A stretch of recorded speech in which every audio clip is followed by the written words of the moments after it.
மைக்கேம் நேயர்களுக்கு அன்பு வணக்கம். எல்லாருடைய கோரிக்கையும் ஏற்று தமிழ்நாடு முதலமைச்சர் அவர்கள் அம்மா உணவகத்தை மறுசீரமைப்பு பண்ணுவோம் அப்படின்னு சொல்லிட்டு ஆர்டர் போட்டு அதுக்கான வேலைகளும் ஸ்டார்ட் ஆகி நடந்துக்கிட்டு இருக்கு. எல்லா ஒரு ஆளையும் பாராட்டப்பட வேண்டிய ஒரு விஷயமா இது பார்க்கப்படுது. இந்த சைடு வந்தோம்னா அதிமுக கட்சி பிளவு ஏற்பட்டு என்னடா ஆக போகுது அப்படின்ற சுச்சுவேஷனில் முன்னாள் மாவட்ட செயலாளர்கள் சி.வி. சண்முகம் தலைமையில் ஒரு ஆலோசனை கூட்டமும், இந்நாள் மாவட்ட செயலாளர்கள் இபிஎஸ் தலைமையில் ஒரு மாவட்ட செயலாளர் கூட்டமும் நடந்துகிட்டு இருந்து காலம் முடிஞ்சது. என்ன முடிவுகள்லாம் எடுத்திருக்காங்க, அதிமுக அடுத்தது என்ன ஆக போகுதுன்றதை பற்றியும் பல விஷயங்கள் இதை சார்ந்து தான் இன்றைக்கி விவாதிக்க இருக்கோம். மேலும் திமுக அதிமுக கூட்டணி பேச்சுவார்த்தை நடந்துச்சு, முதலமைச்சர் ஆக்கிறதுக்காக பேசிக்கிட்டு இருந்தாங்க அப்படின்ட்டு திருமாவளவன் அவர்கள் சமீபத்திய பேட்டியில் சொல்லியிருந்தாங்க. இன்றைக்குமே ஆனால் அதுக்கப்புறம் மறுத்துட்டாங்க. இன்றைக்குமே வன்னியரசு அவர்கள் அதே கருத்து தான் சொல்லியிருக்காங்க. எது உண்மை அப்படின்றத பற்றி தான் இன்றைக்கி இதை சார்ந்து தான் இன்றைக்கி விவாதிக்க இருக்கோம். வீடியோ ஸ்கிப் பண்ணாமல் லாஸ்ட் வரையும் பாருங்கள். வாங்க வீடியோக்குள்ளே போகலாம். வணக்கம் சார். வணக்கம் சார். எல்லோரும் சொல்லிக்கிட்டு இருந்தது அம்மா உணவகத்தை சீர்படுத்தணும் எந்த அரசு வந்தாலும் அப்படின்ட்டு. கடந்த அரசு அதில் செவி சாய்க்கவே இல்லை. இந்த அரசு விஜய் அவர்கள் வந்ததுக்கப்புறம் எல்லாரோட கோரிக்கையும் ஏற்று அம்மா உணவகத்தை சீர்படுத்துவோம் அப்படின்ட்டு ஆர்டர் போட்டிருக்காரு. அதுக்கான ப்ராசஸும் இறங்கியிருக்காரு. எப்படி பார்க்குறீங்க? நான் பார்க்கறதுக்கிட்டோம் அம்மா உணவகம் யார் கொண்டு வந்தா? ஏடிஎம்கே கொண்டு வந்தாங்க.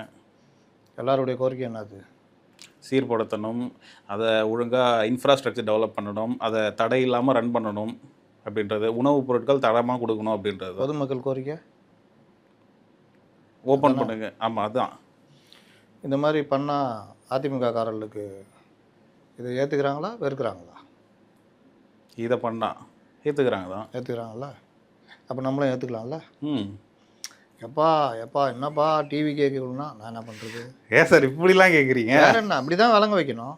எல்லாருக்கும் நல்லது நடக்கணும்னு நம்ம கேட்குறோம். ஒரு கவர்மெண்ட்டை கேட்க நடக்குதுன்னா பாராட்டாமல் நேத்த பண்ணிட்ட நீ அம்மா உணவுலாம் ஒரு இதுவா ரேஸ் நேத்த தெரியுமா உனக்கு அப்படின்னு நான் கேட்போம். அம்மா உணவு பண்ணுறீங்கன்னு பண்ணிட்டு அவங்க பண்ணாங்களா?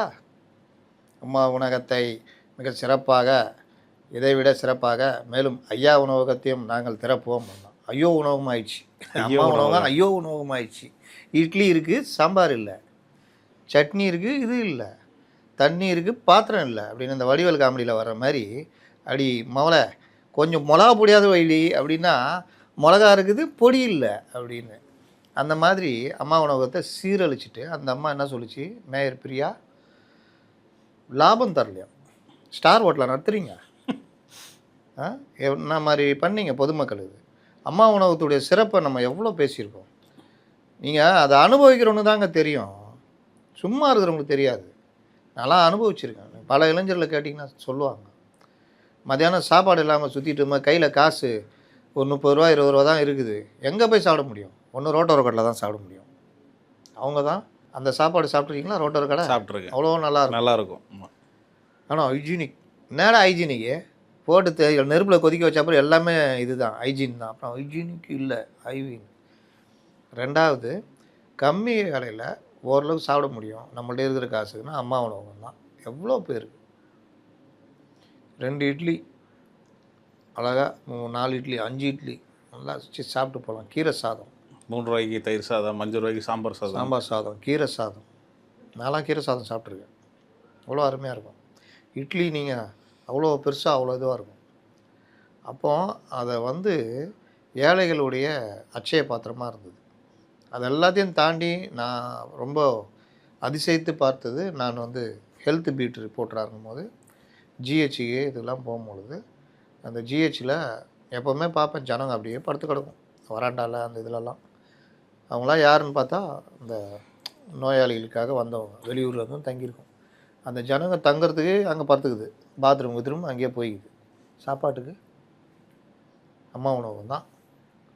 அப்போ குறைந்த விலையில் இதை செஞ்சது வெளிநாட்டில் வெளி மாநிலங்கள்லாம் பார்த்துட்டு போனாங்க. அதை நாசமாக்கி வச்சுருந்தாங்க. மனசு கொஞ்சமாவது இது இருக்குதா? ஜனங்களுக்கு தானே போச்சு. எவ்வளோ பணம் எங்கெங்கேயோ ஏதோ பண்ணீங்க, ஓகே. ஆனால் அம்மா உணவகத்தை போட்டு சீரழிச்சிங்களே, மனசாட்சி இருக்குதா அவங்களுக்கு? ஆட்களை குறைச்சிட்டு சாப்பாடை இது பண்ணி குவாலிட்டி போய் இன்றைக்கி அதை சீரமைக்கலான்னு சொன்னால் அதை வரவேற்றான்னா ஐயோ ஐயோ ஐயோயோன்னா தாவேக்காவுக்கு சப்போர்ட் பண்றீங்க. அப்படி சொன்னா தாவேக்காவுக்கு உனக்கு வயிறு சப்போர்ட் எரிஞ்சா பண்ணுவீங்க. நான் ஒன்றும் பண்ண முடியாது ராசா. அதனால தான் நான் கேட்டேன். இது ஜெயலலிதா அவர்கள் கொண்டு வந்த அம்மா உணவகம். அதை கட்சி மாச்சரியம் பார்க்காம ஜனங்களுக்கு நல்லது பண்ணணும், அவர் வந்து சிஎம் இதை பண்ணணும்னு நம்ம கோரிக்கை வைக்கிறோம். நடக்குது. ரோட்டில் போகும்போது அவங்க ஜெயலலிதா மாதிரி ஒன் சைடில் போங்க, ஒரு சைடு ஜனங்களுக்கு விட்டுருங்க, உங்களுக்கு நல்ல பேர் கிடைக்கும்ன்றோம். ஏற்றுக்கிறாப்புல. ஒரு சைடாக கான்வாய் போகுது. ஏன் சார் நம்ம வீடியோலாம் முதல்வர் பார்க்குறாருல இருக்கு. ஆகிறாரோ இல்லையோ, இல்லை பார்த்தவங்க கொண்டு போகிறாங்களோ இல்லை, இல்லை அது தானாக நடக்குதோ, காக்கா உட்கார பணமெல்லாம் உள்ள கதை எதுவோ ஒன்று நடக்குதா இல்லையா, ஆமா, அதை வரவேற்கணுமா இல்லையா? வரவேற்கணும், கண்டிப்பா வரவேற்கணும். என்னங்க இது? அதனால் இன்னும் பல கோரிக்கைகள் இருந்துக்கிட்டே இருக்குது. அந்த கோரிக்கைகள் வச்சுக்கிட்டே இருப்போம். நல்ல விஷயத்தை பண்ணால் பாராட்டிக்கிட்டே இருப்போம். இன்னொரு விஷயம், இவர்களை மாற்றாந்தாய் மனப்பான்மையுடன், அதோட நேற்று போட்டிருந்தோம்ல, ஆதிக்க ஆண்டான் அடிமை மனோபாவத்தோட தாவேக்காவை பத்திரிகையாளர்களும் அணுகுகிறார்கள். ஆமா, இவங்கெல்லாம் இதெல்லாம் பாரு, இன்னும் இவரு இன்னுமா ஹார்வர்டு யூனிவர்சிட்டி படிச்சுட்டு வந்து அப்படியே இவங்களாம் என்ன, இவங்களாம் எல்லாரும் இவங்களாம் தான் வந்தவங்க. அண்ணாதுரை ஆட்சி அமைக்கும் பொழுது என்ன பெரிய எல்லாருமே அப்படியே படித்த மேதைகள், கற்றறிந்த மேதைகளா? படிப்புக்கும் இதுக்கு ஏதாவது சம்மந்தக்குதா? நிர்வாகத்துக்கும் அனுபவம். அப்படி பார்த்தா நாவலர் நெடுஞ்செழியன் பயங்கரமாக படித்தவர், கலைஞர் கீழே இருந்தார். பேராசிரியர் அன்பழகன் இனமான பேராசிரியர். அதாவது இவங்களை ஒத்துக்கிட்டு கம்முன்னு கூடியே இருந்தால் இனமானம். அப்போ இனமான பேராசிரியர் அவ்வளோ மெத்த படித்தவர். கலைஞர் முன்னாடி பண்ண முடிஞ்சதா? படிப்பு அங்கே வந்து நின்றுச்சா? திறமை தானே நின்றுச்சு. ஆமாம், கலைஞர் எனும் ஆளுமை நின்றுச்சா இல்லையா? பேராசிரியர் அவர் கீழே தான் இருந்தார், கல்வி அமைச்சராக நிதி அமைச்சராக தான் இருந்தார். அப்போது இந்த மாதிரி விஷயங்களில் படிப்புன்றது ஒன்றும் கிடையாதுன்னு தெரியுதா? காமராஜர் மனிதாபிமானம் மட்டும்தான் அவர்கிட்ட பெரிய சொத்தாக இருந்தது. எம்ஜிஆர் 7ஆம் கிளாஸு, அவர் என்னென்னா இதே மாதிரி தான் பண்ணாங்க அவரை. இதா பாடுறா இவர் பாரு ரேஷன் கார்டில் ஆய்வு பண்ணுறாரு. ஒரு ரேஷன் கார்டில் முதலமைச்சர் ஆய்வு பண்ணாருன்னா 100 ரேஷன் கடைக்காரன் பயப்படுவான். எப்போ வேணாலும் வருவார், எப்போ வேணாலும் வரலாம். இல்லாட்டி இவரை பார்த்துட்டு 10 அமைச்சர் 10 இடங்களில் ரேஷன் கடை ஆய்வு பண்ணுவோம். ஆய்வு பண்ண அன்றைக்கி பெரிய மக்களுக்கு இதுவே ரேஷன் கடை தான், வேறு கான்செப்ட் தெரியாது. ஆமாம், ரேஷன் கடை மூலிமா பொருட்கள், அது வந்து கட்சிக்காரனுக்கும் பெரிய வருமானம் எதுமா, லோக்கலில் ரேஷன் கடை தான். அரிசியை கொண்டு போய் விற்கிறது, கேரசின் கொண்டு போய் விற்கிறது, இதுதான். அப்போ இந்த மாதிரி விஷயங்கள் எல்லாம் எம்ஜிஆர் இறக்கி பண்ணார், ஜெயலலிதா பண்ணாங்க. எது சொன்னாலும் குற்றம்னா இப்போ வந்தவங்கள வந்து இவருக்கு அது தகுதியே இல்லை. தகுதி யார் நிர்மாணிக்கிறது? ஜனம் வந்து முடிவு பண்ணி உட்கார வச்சுட்டான். அப்புறம் நீனா தனியாக வந்து எக்ஸ்ட்ரா ஒன்றை சர்டிஃபிகேட் என்ஓசி வாங்கணும். விட்ட போய் அறிவாலயத்தில் போய் என்ஓசி வாங்கிட்டு வரணும். நீங்களே பல பத்திரிகையாரிங்க அறிவாலய அல்ல கைகளாக இருக்கீங்க. உங்களுக்கே முதல்ல உங்களுக்கு சம்பளம் கொடுக்குறது நிறுவனம், நீங்கள் வேலை செய்கிறது அங்கே அல்ல கை வேலை. வெளியில் அதாவது ஒன்றும் இல்லாமல் இருக்கிறான்ல, அவனாவது ஏதாவது பொழப்புக்காக ஏதோ ஒரு கட்சியை ஆதரிச்சுக்கிட்டு போய்கிட்டு இருக்கிறான்னா கூட நம்ம ஏற்றுக்கலாம். உனக்கு 50,000 1 லட்சம் சம்பளம் கொடுத்தா கூட அல்ல கை வேலை பார்க்குறீங்களா? நீங்கள் வந்து தகுதியை பற்றி பேசுகிறீங்க. அப்போ உங்கள் தகுதி என்ன பண்ணுறது? விற்றுட்டீங்கல்ல கொண்டு போய். இந்த கட்சி அந்த கட்சின்னு சொல்ல வரல, கொண்டு போய் விற்கிறீங்களா யாருக்காவது தடவை? அப்புறம் என்ன யோக்கியர்கள் நீங்கள்? இன்னொன்று, ஒவ்வொரு தடவையும் அரசியல் ரீதியாக விமர்சனம் பண்ணுங்க, அரசியல் ரீதியாக விமர்சனம் பண்ணுங்க தான் நம்ம திரும்ப திரும்ப சொல்கிறோம். இதெல்லாம் எதில் வரும்? இவங்கள போய் ஆகிட்டான், இவ்வளோ போய் வைத்தறிச்சல் பாரியா. நான் பார்க்க சுற்றிருந்தாயா அவன், இன்னைக்கு பார்த்தா அவன் நாளைக்கு வரட்டும் ஒர்க் பண்ணி இதாக அப்படி சுற்றிருந்தவங்க தானே எல்லாருமே. எம்ஜிஆர் 77 வரும்போது அவர்கிட்ட இருந்த இதே மாதிரி தான் புலம்புனாங்க. பாரியா டிக்கெட் விற்றுந்தாயா, இதோ பாரியா இவன், இதோ பாரியா அவன். இன்றைக்கெலாம் அவங்களாம் அதுக்கப்புறம் வந்தாங்களா இல்லையா, ஒரு லீடராக வந்தாங்களா இல்லையா? அந்த மாதிரி இவங்க தாவேகள் லீடராக வர போகிறாங்க. இந்த இப்போ ஜெயிச்சு வந்த எல்லாருமே நாளைக்கு 5 வருஷம் கழிச்சு பெரிய ஆளாக இருப்பாங்கன்னா அதெல்லாம் சொல்ல முடியாது. எப்போ வேணாலும் எது வேணாலும் பாதி பேர் காணாம போயிடுவாங்க. நீங்கள் எம்ஜிஆர் பீரியடில் இருந்த எம்எல்ஏக்கள்லாம் இன்றைக்கி இருக்காங்களா? இல்லை எம்ஜிஆர் பீரியடில் இருந்த தலைவர்கள் எல்லாம் பெரிய விஜய் சாரதின்னு ஒருத்தர் இருந்தார், இளம் வயதில் அவர் தான் மந்திரியானவர், 26 வயசில் ஆக்குனாங்க. அவர் இன்றைக்கி எங்கே இருக்கார்? செங்கோட்டையன் அதே பீரியடில் எம்எல்ஏவாக தான் இருந்தார். முத்துசாமி அந்த பீரியடில் மினிஸ்டர் ஆனார். முத்துசாமி இருக்கார், இன்றைக்கி அவரே தோற்கடிக்கப்பட்டிருக்காரா இல்லையா? ஆமாம். ஜேசிடி பிரபாகரன் அதே பீரியட் தான் வந்தார், இன்றைக்கி சபாநாயகர். வாழ்க்கை நடுவில் அவர் கண்டமாயிட்டார். ஜெயலலிதா கிட்ட கொஞ்சம் லேட்டாக வந்தார், அந்த கொஞ்சம் இந்த பிரச்சனைலாம் வந்துச்சு அவருக்கு. அதோட ஜெயலலிதா கொஞ்சம் ஒதுக்கி வச்சுட்டாங்க. வாழ்க்கை முடிஞ்சிச்சான் போனார். வாழ்க்கை இப்படி இப்படி யார் எங்கே வேணால் வருவாங்க போவாங்க. அதுக்கு நீங்கள் முதல்ல அங்கீகரிங்க, டைம் கொடுங்க. கமல்ஹாசன் சொன்ன மாதிரி ஒரு 6 மாதமாக டைம் கொடுங்க. நடுவில் நீங்கள் என்ன பேசினாலும் ஜோசியம் சொல்கிற மாதிரி தான். கரெக்டாக சொன்னார் ஆண்டவர். ஆண்டவர் புரிகிற மாதிரி சொல்லிட்டாப்புல. அது பெரிய விஷயம் இல்லை, என்னன்னு தெரில. ஒருவேளை அங்கே நீங்கள் வெளியே வந்தனால கொஞ்சம் இதாகிட்டாரான்னு தெரில. அதனால் இவர்கள் அந்த தீண்டாமை மனப்பான்மை வந்துட்டாரா விட்டு வெளியே வந்துட்டாரா தெரிலங்க, பார்ப்போம். வந்துட்டாரா அங்கே தான் கூட யாருமே காலியாக போய் கிடக்குது. திடீர்னு பார்த்தா அவர் நான் மன்னிப்பு கேட்டுக்கொள்கிறேன் மக்களுடைய இவ்வளோ நாளாக ரூம் போட்டு யோசிக்கிறாங்க போல், என்ன பண்ணலாம், என்ன அறிக்கை விடலாம். நீங்கள் எதுக்குங்க வந்து கேட்குறீங்க? நீங்கள் எதுக்கு மக்களுடைய இதை ஏற்றுக்கிறேன்னு சொல்கிறீங்க? பெண் நிறுவனம் இது. நீங்கள் அந்த கட்சிக்கு ஒர்க் பண்ணீங்க. சபரீசன் அவர்கள் சொன்னது. சபரீசன் அவர்கள் அந்த கட்சிக்கு நீங்கள் இன்டர்னல் ஒர்க்கர். அதுக்கும் மக்கள்கிட்ட நீங்கள் மன்னிப்பு கேட்கறதுக்கும் சம்மந்தமே இல்லை. கட்சிக்காரங்க வேணால் கேட்கலாம். நீங்கள் அதில் ஒர்க் பண்ணதில் நீங்கள் மறுபரிசீலனை என்ன பண்ணணுன்னா, இந்த டீமில் இருக்கிறவங்க எல்லாம் என்ன மாதிரி ஆள், பாதி பேர் என்ன வேலை பார்த்தான், அந்த நிறுவனத்துடைய இதுக்கே கரெக்டாக நடந்துக்கிட்டானா, இல்லை கட்சிக்காரங்க வேணால் போயிட்டானா, இதெல்லாம் தான் பார்த்து அது நிறுவனத்தை கரெக்ட் பண்ணணும். அந்த கான்செப்ட் கரெக்டு. ஆனால் நடைமுறை தப்பாயிடுச்சு. பெண்ணு தேவை தான், தேவையில்லைன்னா சொல்ல முடியாது. ஏன்னா ஒரு கட்சிக்குள்ளே எங்கே போய் செக் பண்ணுவீங்க? 2 விதம் தான். ஒன்று உளவுத்துறை, இன்னொன்று நல்ல கலைஞர் மாதிரி தலைவராக இருந்தால் நேரடியாக அவருக்கு தெரியும். இப்போ அது இல்லை. அப்போ உளவுத்துறை ஆகா சூப்பர் தலைவரை அவரை போட்டோ வச்சுக்கோ அவ்வளோதான் அப்படின்னா, அவ்வளோதானா சூப்பரா அப்படின்னு கொடுத்துருவாரு. இவங்க சொன்ன அவ்வளோதான்றது முடிச்சு விட்ருவாரு அப்படின்னு. அப்போ அங்கேயும் வர முடியாது. அப்போ இந்த விவகாரத்தில் கட்சிக்கு ஒரு பேரலல் பாடி ரகசியமாக இருக்கணும். இங்கே அது கிடையாது. இவர்கள் மாவட்ட செயலாளர் மாதிரி போகிறதும் வரதுன்னா இவங்களுக்கு அவங்க வசதி பண்ணி தரதுன்னா, வந்துட்டாப்புல இந்த பொண்ணு பார்க்க போனால் மாப்பிள்ளை எப்படின்னு விசாரிக்க போவாங்கள்ல, அவனை கூப்பிட்டு போய் நல்லா ஹோட்டலில் வாங்கி கொடுத்து பாக்கெட்டில் வச்சுக்கினேன். விடுமா அண்ணா வந்துட்டு போகிறீங்க அலையிறீங்க நீங்கள், நான் பஸ்ஸு செலவுக்கு ஆகும் ஏன்பா அதுக்காக இவ்வளோ வைங்கண்ணா. நம்ம ஒன்றுக்குள்ள ஒன்று ஆகிட்டோம். நீங்கள் நாளைக்கு போய் சொல்ல போகிறீங்க, பையன் நல்ல பையன் சொல்ல போகிறீங்க, நாளைக்கு சொந்தமாக போகிறோம். அண்ணா இவனே முடிவு பண்ணி பாக்கெட்டில் திணிச்சு அமுச்சு வச்சுக்கலாம். அவங்க போனோம் சூப்பர் பையன், தங்கம்னா தங்கம். நான் விசாரித்தேன் எல்லா இடத்துலையுமே. எங்கே விசாரித்தேன்? அந்த ஹோட்டலில் ஆப்லெட் பிரியாணி மத்தியானம் எல்லாம் இது. அப்புறமா இது பற்றி தெரியும், 6 மணிக்கு மேலே வண்டி ஓடாதுன்னு, வடிவேல் படம் மாதிரி. இவன் கூப்பிட்டு கேட்க போகிறாங்க, யோ என்னையா விசாரித்தேன்?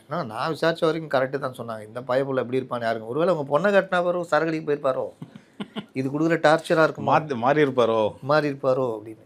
அந்த மாதிரி போகிறவங்களெல்லாம் கூப்பிட்டு என்ன தலைவரே நம்மளை பற்றி நல்லா எழுது. இன்னும் சில பேர் இந்த இதுக்கு யார் பொறுப்பு அவர் பிடி. இன்னும் சில பேர் நம்மளை பற்றி என்ன ரிப்போர்ட் போட்டிருக்காங்க அங்கே கொடு, இந்த மாதிரிலாம் இப்போ போட்டிருக்காங்க. ஒரு குழு போட்டிருக்காரு. இந்த குழு எதுக்கு? தோல்வி என்ன சொல்கிறேன். அந்த குழு பாருங்கள், மாவட்ட செயலர் இருக்கக்கூடாதுன்னு அதில் போட்டிருக்காரு. மாவட்ட செயலர் மாவட்ட நிர்வாகிகள் அந்த குழு விசாரிக்கும் போது இருக்கக்கூடாது. மாவட்ட நிர்வாகி உட்கார வச்சுட்டு மாவட்ட செயலர் உட்கார வச்சுட்டு எப்பா சொல்லுப்பா தப்பு எங்கன்னா அவர் இப்படியே பார்த்துன்னு இருப்பார். சொல்லு கேட்குறாருல, நீ தான் தைரியமான ஆச்சு சொல்லு. ஐயா ஐயா இந்த வார்டில் சொல்கிறா, வார்டில் ஐயா இல்லை ஐயா வார்டு, ஏய் சொல்கிறியா என்ன அப்படின்னு அந்த வடிவேல் காமெடியாகவே போயிடும். ஒன்று கொலை எடுத்துருவோம். ஆபச்சு காய்ச்சி அவளுக்கு துப்பு இல்லை இதுன்னா 4 பின்ன வார்டு எலெக்ஷனில் நிற்கணுமா வேணாவா? ஐயா சிறப்பாக செஞ்சார் ஐயா மாவட்ட செயலாளர். அவர் மட்டும் இல்லைன்னா இந்த ஓட்டு கூட வந்திருக்காது ஐயா. போட்டார்ல பாயிண்ட்டை வார்டு உறுப்பினர்னு. அதான் அப்போது நீங்கள் சொன்னதை அந்த குழு செய்யலையா, அப்புறம் எப்படி உங்களுக்கு ரிப்போர்ட் வரும்? ஐயா ஆடே காணா போலன்னு தான் வரும். அப்போ அந்த தோல்விக்கு அப்புறமும் திமுக அதே மனநிலையில் தான். ஏங்க இதெல்லாம் குழு போட்டாங்க பண்ணுறது, வெளியே போட்டு அதை வெளியில் இந்த இது சொல்லுவாங்க, ஹோட்டல்லாம் திறந்துருக்கோம்ல சென்னையிலலாம். இந்த பாராக்காரன்ற பீட்டு காசு வாங்குவார், வந்து ஓசி டீ குடிச்சிட்டு போலீஸ்காரங்களுக்கு ஒரு டீ கொடுப்பாங்க டீ கடையில். ஆமா சொல்லிடலாமா? சொல்லுங்கள். வேணாம் பாவம், டீ கடைக்காரங்க மாட்டிக்குவாங்க. கெடுதல்லாம் கிடையாது, ஒரு ஸ்பெஷல் டீ மாதிரி கொடுப்பாங்க. உடம்பு கெடுக்கிறது இல்லை, அது தப்பாக நினச்சிக்க போகிறாங்க. அந்த பீட்டு காசு வாங்க வருவாங்கல்ல, அவங்க வேலை என்னென்னா, யோ டிசி ரவுண்டு வராரு நீ ம். டைம் சொல்லிடுறேன், அப்போ மட்டும் கடை மூடி. சரி, டிசி சொல்லிட்டு வந்தால் அப்படி தான் நடக்கும். டிசி வந்துட்டு அப்படியே ரவுண்டு வருவாப்புல, காரில் அப்படியே போவார்.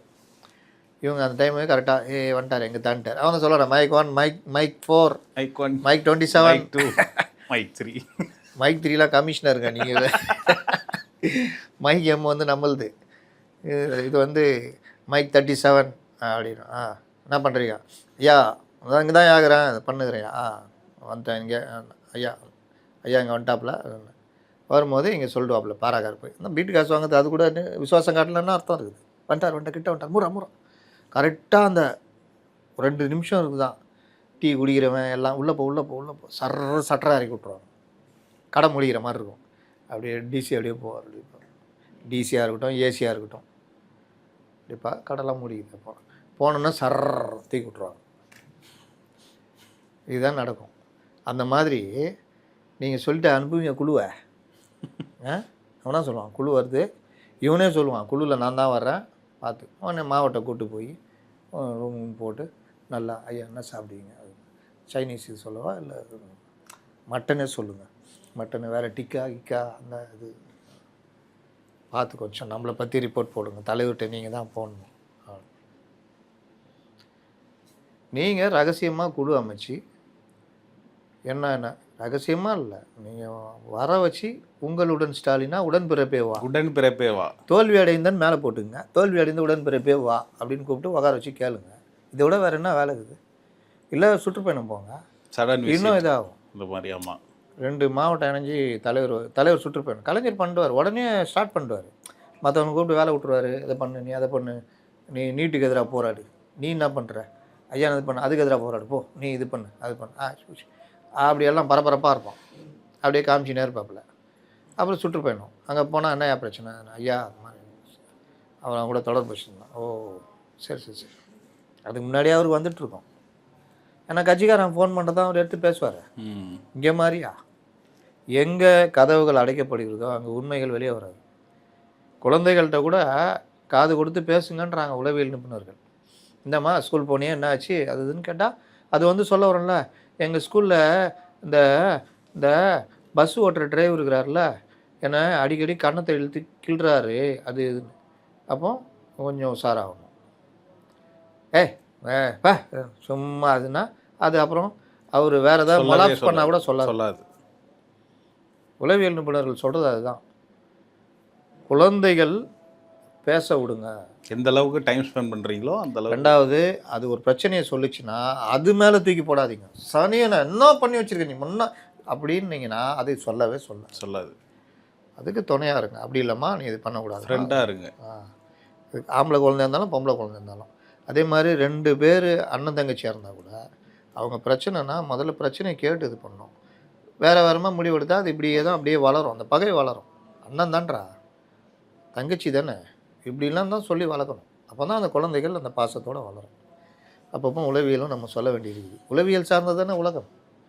நம்ம தான் அதுக்குன்னு தனி சேனல் வச்சுருக்கோம். அதை கொஞ்சம் சப்ஸ்கிரைப் பண்ண மாட்டேன். இன்னொன்று நான் சொல்லிடுறேன், மைக் எம் சேனல் தான் நம்மளது. இன்றைக்கி ஒருத்தர் ரொம்ப நாளாக பேசிட்டு நீ சந்தேகம் கேட்குறாப்புல, மைக் எம் உங்கள்தா இல்லை தமிழின் பல்ஸ் உங்கள்தா இல்லை பிகைன் வுட்ஸ் உங்கள்தான்ற மாதிரி கேட்குறாங்க. அதனால் மைக் ஒருவேளை இதனால இந்த சப்ஸ்கிரிப்ஷன் கம்மியாகுதோ இருக்கலாம். இப்படி இருக்குமோ கொஞ்சம் போடுங்க. ஏன்னா மைக் எம் தான் நீங்கள் இங்கே எவ்வளோ சப்ஸ்கிரைப் பண்ணுறீங்களோ அது வந்து எங்களுக்கு பேர் உதவியாக இருக்கும்.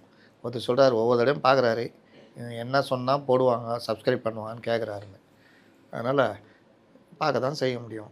கையை பிடிச்சி அழுத்த முடியுமா? முடியாது. சில பேர் சார் சேனல் ஆரம்பிச்சிடுறாங்க, செல்லு கொடுங்க ஏய் நான் சொன்னால் வைங்க தலைவர் போங்க தலைவர்ன்ற மாதிரி அந்த மாதிரி சில இடம் நடக்கும். இவர் இந்த குழுவை போட்டு அனுப்புகிறாரு. அப்போ அந்த குழுவுக்கு எப்படி வரவேற்பு இருக்கும், முடிவுகள் எப்படி? ஐயா நீங்கள் ஏன் கஷ்டப்படுறீங்க, ரிப்போர்ட்டை எடுத்துடா தான் ரிப்போர்ட்டு தலைவிட்டு கொடுத்துருங்க. இவன் பார்ப்பான், இது உட்காந்து பேசி எழுதுகிற விட ரிப்போர்ட்டாகவே கொடுத்துட்டிங்களா, பாட்டாகவே பாடிட்டியா, ரைட். அதனால் இதெல்லாம் உதவாது. இப்போ வந்து என்ன சொல்கிறாரு, பூத் ஏஜென்ட் இல்லை, கவுண்டிங் ஏஜென்ட் இல்லை, ரீல்ஸ் இன்ஸ்டா சோஷியல் மீடியானால தான் தாவேக்கா இவங்க ரீல்ஸ் போட்டாங்க. நீங்கள் ரீல்ஸ் போட்ட குழந்தைகளை வைத்து ரீல்ஸ் போட்டீங்க. அப்போ எது பெருசு? இதானே ரீல்ஸ் ஸ்கொயர். இது பைக்கை முறுக்கி போட்டிங்களே அதுக்கு பேர் என்னது? டிஷர்ட் போட்டுக்கிட்டு ஜூனியர் ஆர்டிஸ்ட்டில் கூப்பிட்டு நடந்து போனீங்களே அதுக்கு பேர் என்னது? நீங்கள் போகும்போது பெண்கள் ஓடி வந்து சிங் சிங் சிங்னு ஓடி வந்து உங்கள நின்று செல்ஃபி எடுத்தாங்களே, அப்புறம் வேலைலாம் எப்படி போகுது, குழந்தைங்களாம் படிக்குதா, ஐயா பேரன் தான் இருக்குது, ஓ அப்படியா கல்லூரி போகிறாங்களா கேட்டிங்கள்ல, இதெல்லாம் போட்டாங்களா அது பேர் என்னது? எல்லாமே ரீல்ஸ் தானே. அது அவங்களுக்கு ஒர்க் அவுட் ஆகலன்ற அதிருப்தியாக கூட. ஒர்க் அவுட் ஆகலன்னு சொல்லுங்கள். அதை ரீல்ஸ் போட்டேன் சனியை முடிச்சவனுங்க என்ன ரீல்ஸ் எடுக்குன்னு தெரில, அவனு என்னென்ன பண்ணானுங்கன்னு தெரில, அப்படியே ஓட்டு உண்டுக்குது. இங்கே இவனுக்கு என்னென்னவோ பண்ணானுங்க, தண்டகரமாந்திர ஆள்தான் ஒன்றும் நடக்கலை. அப்படி பேசுங்க. அவன் டவல் அடிக்கிறான்னு சொல்லிட்டு என்னையும் டவல் அடிக்க சொன்னீங்க, சரி போனால் போதுன்னு பார்த்தா அவன் டவலை சுட்டி சுட்டி அடிக்கிறான். என்ன நினச்சினுக்கிறீங்க? டேடி எனக்கு கண்ணாடி குத்து போட சொன்னாங்க டேடி, அது வேறு தூக்கி போடுறேன்னாங்க. நல்ல வேலை நீ கையில் கொடுப்பா, அதெல்லாம் மிஸ் ஆகிடுச்சுன்னா அது ஒரு மீம் ஆகிடும், நீ எடுக்க மாட்ட எவனா ஒருத்தன் எடுப்பான், அதனால் வேணான்னு சொல்லிட்டேன் அப்படின்னு. அப்போது சொல்லி கொடுத்ததெல்லாம் சொல்கிறாரு. இந்த மாதிரி இவங்க வந்து இன்ஸ்டா பக்கம் போகலாம். இன்ஸ்டானா என்னன்னு தெரியாது, எல்லாம் பூம் வருங்க இங்கே இருக்கிறதெல்லாம். அந்த ஸ்ட்ராட்டஜி டீமு தனி, கட்சிக்காரனை போய் கேட்டு பாருங்களேன், இன்ஸ்டானா என்னவே தெரியாது. அது ஃபுல்லாக இன்னும் பாதி பேர் ட்விட்டருக்கே வரல. சீரியஸாக சொல்கிறேன், டிஎம்கேல பாதி பேரில் 90% ட்விட்டருக்கே வரல, எல்லாம் ஃபேஸ்புக்கில் தான் இருக்குதுங்க. இவங்க கூட்டாளி எடுத்துக்கிறாங்களே இடதுசாரிகள், அவங்களும் அதே தான். அந்த காலத்தில் ஆரம்பித்தாங்க ஃபேஸ்புக்கு, எப்போ 2008 இருக்குமா இருக்கும், 18 வருஷமாக இதுங்க அங்கேயே குத்துனாங்குதுங்க. டேய் இந்த வீடு சில பேர் குடியிருப்பான் அங்கேயே இருப்பான், அந்த வீடியாவது வெள்ளை அடிச்சு வைக்க மாட்டான், அப்படியே இருப்பான். அதே மாறக்கூடாது. ஏடா வேறு வீடு வந்து ட்விட்டரும் 2010 வந்துச்சு, அவங்க தலைவரையாவது ஃபாலோ பண்ணுங்களேம்பா. எந்த தலைவரை? இவரு இல்லை, அங்கே சமாதியில் இருக்கிறாரு அவரு. ஏங்க ஃபேஸ்புக் வந்தோன்னே வந்துட்டாருங்க அது உள்ள, அடுத்து ட்விட்டர் வந்தோன்னா அதில் வந்துட்டாருங்க. இன்ஸ்டாவில் வந்துட்டு இருப்பாப்ல, அவரு மீம்லாம் க்ரியேட் பண்ணி சொல்லியிருப்பார், ஏஐயில் போடுறா, ஜீன்ஸ் போட்டு பைக் ஓட்டுற மாதிரி போடுறா, நான் இன்னும் இளமையாக இருக்கிறேன் போடு அப்படின்லாம் போட்டிருப்பார். இவங்க இதுக்குள்ளேயே வரல, ட்விட்டர் பக்கமே பாதி பேர் வரல, வந்தவன் எல்லாம் துட்டு கூலிப்பட. டிஎம்கேல இருக்கவங்க இந்த இவங்க மட்டும்தான், அந்த மினிஸ்டருங்க, அவங்க இங்கிலீஷ்லேயே எழுதுவாங்க, அப்படி இங்கிலீஷ் எல்லாம் பார்ப்பான், அப்படியே தள்ளி விட்ருவான். தமிழே வராது தெரியும்ல, டிஆர் பாலாஜாக்கெலாம் தமிழில் எழுத வராது. நான் கூட அதில் போட்டிருந்தேன், எல்லாம் தமிழ்றீங்க, தமிழில் ஒரு ட்வீட்டாவது போடுங்க நான் பார்த்துக்கிறேன், வராது. ஏன்னா பாவம் அரிய வகை ஏழைகள் படித்த ஸ்கூலில் அந்த மாதிரி.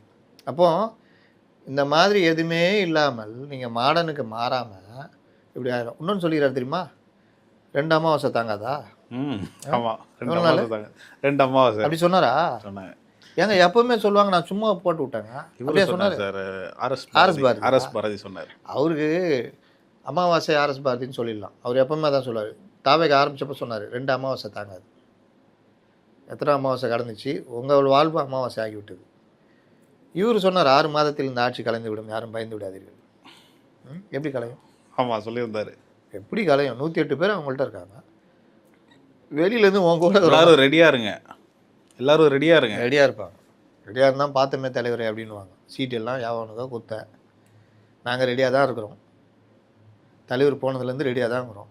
எங்களை போஸ்ட் ஓட்ட சொல்கிற, கூட போக சொல்கிற, ஆள் பிடிச்சிட்டு வான்ற, வேறு இதுக்காக ரெடியாக இருக்கணும்.